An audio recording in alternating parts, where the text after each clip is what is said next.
Hello, everybody.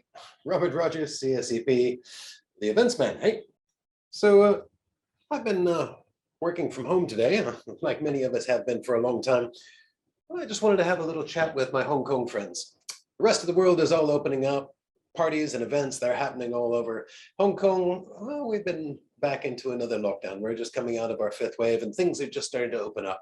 So today, beaches are open, the restaurants you can see 8 people at. Next week, bars will open. They'll be open till 2 o'clock. Restaurants still have to close at 12, but anyway. So I've been getting asked a lot about having a party. People are like, yes, great, we're open. Can I have a party? Well, to answer that, yes and no. Yes, gatherings of certain types are allowed.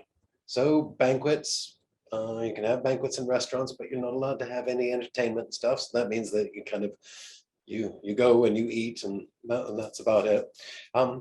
As far as for the event, it depends on the space that you're at. Venues need to comply with the law. So technically in venues right now, you'll be able to seat restaurants, you can seat 8 to a table. There's no entertainment, so that means no live bands, no singers, stuff. Does that mean a DJ? Is that live entertainment? Well, no dancing anyway. That's for sure. It's specific on no dancing. Trivia nights, comedy nights, gray areas, very gray areas. Technically, I think that might be entertainment, but I'll leave that to the venues to try and figure out what they want to do. Now, as far as for having a party in a private space, now that is possible. You can have gatherings in private spaces. The government doesn't want to tell you what you can and can't do in your own home.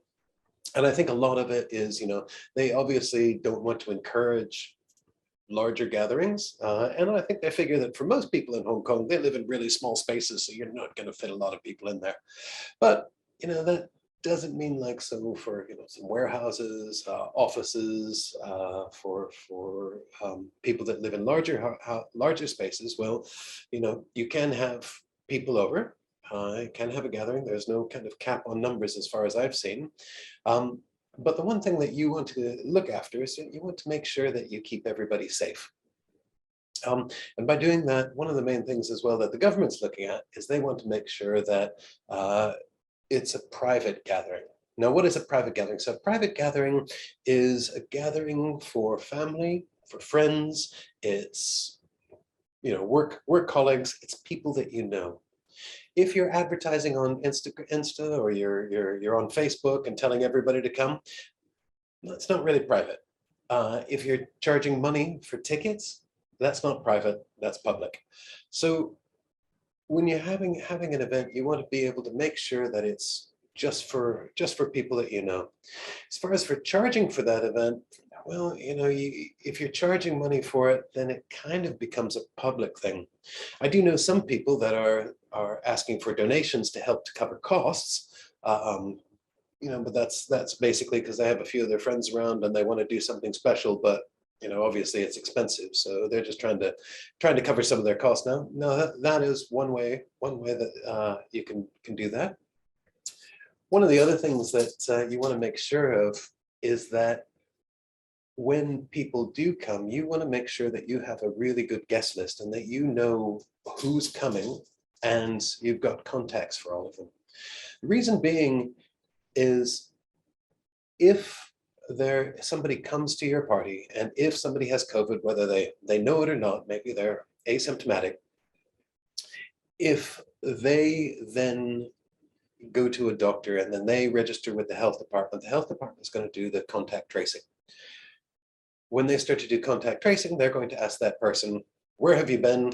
That person has to tell them where they've been. If they don't, they're going to get in really big trouble.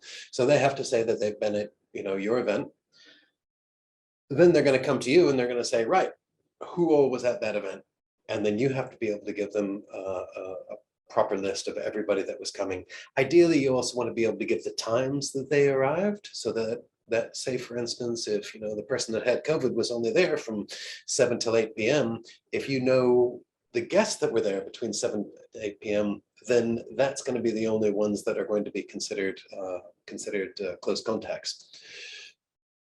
Obviously, you're having an event, you're gathering your people together, you're crossing your fingers, hoping that nobody with COVID shows up, because you don't really want to have everybody who was at your party have to go off to Penny's Bay or one of those, God forbid. But you also want to look after the health and safety of everybody who's coming. So keep a really good guest list. Make sure that you know everybody who's coming. Try and keep the number small. Don't try and get too big with it.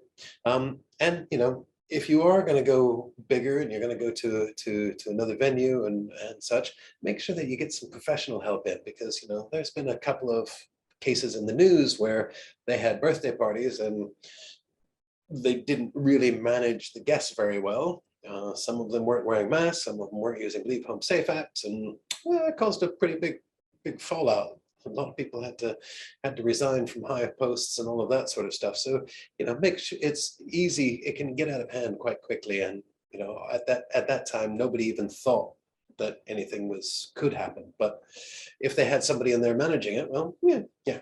Anyway, enough of the hard sell, guys. I look forward to seeing you all. I look forward to dancing with you. Hopefully this will all be over soon, and we'll be right back at it. Thanks, everybody. Bye-bye. Events man.